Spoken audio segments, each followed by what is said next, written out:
And so, Dr. Rutley, I am delighted to be here to acknowledge. There's somebody raising their hand. They can tell their story. And I want to make sure that you do that. I also want to acknowledge my good friend and graduate of Texas Southern University, Councilmember Wanda Adams. Delighted to have you here.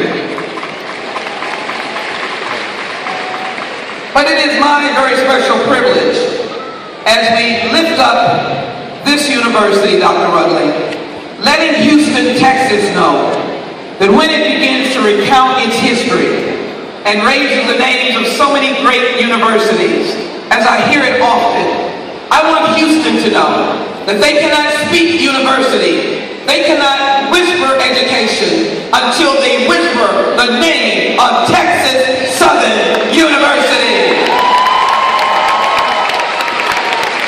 When I think of practical business, I think of your wonderful keynote speaker.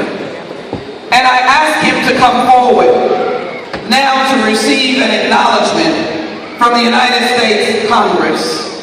Kermit Crawford, we call him President, and I love saying President when I'm here in Houston.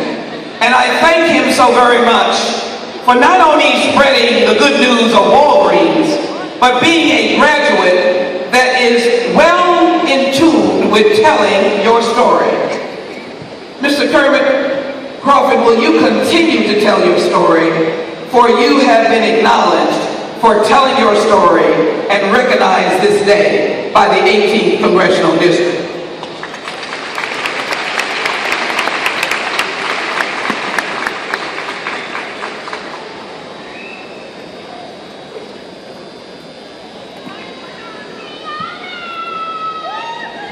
Then I had to think of what else does Texas Southern University represent? It represents Martin King's dream of the promised land. Because he had a steep mountain to climb, but when he looked out, he said there was a promised land. I'm reminded of a graduate who was persistent and determined. Oh yes, you might remember him for the playing field. But if you know his life story, you will know that the championships that he gained were not simply those on the playing field. He had determination